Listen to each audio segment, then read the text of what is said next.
सखी का कहीं राते के लीला, ए सखी का कहीं राते के लीला, ए सखी का कहीं राते के लीला। बोल रानी नाचे गोपालगंज जिला, बोल रानी नाचे गोपालगंज जिला।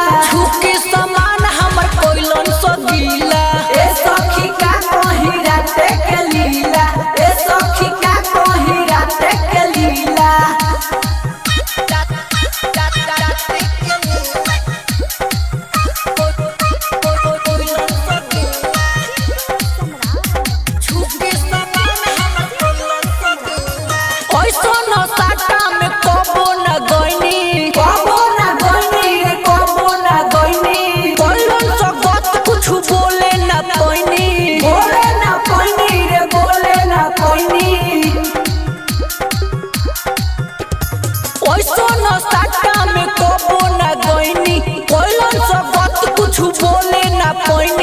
टाइट जो बंदुनु कोइलन सो ढीला, ए सखी का कहीं राते के लीला, ए सखी का कहीं राते के लीला।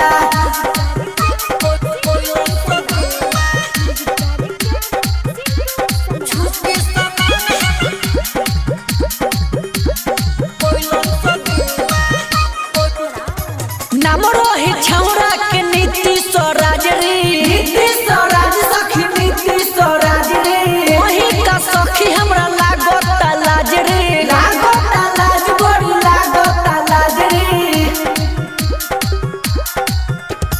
नाम रहे छौरा के नीति स्वराज रे, वही का सखी हमरा लागता लाज रे। अभिषेक सौरभ जैसा मरद ना मिला, ए सखी का कहीं राते के लीला, ए सखी का कहीं राते के लीला, ए सखी का कहीं राते के लीला, ए सखी का कहीं राते के लीला, ए सखी का कहीं राते के लीला, ए सखी का कहीं राते के लीला।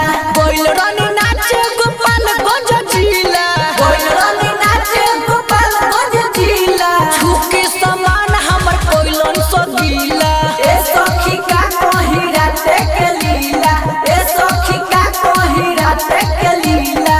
सुपर रिकॉर्डिंग स्टूडियो राजापट्टी कोठी।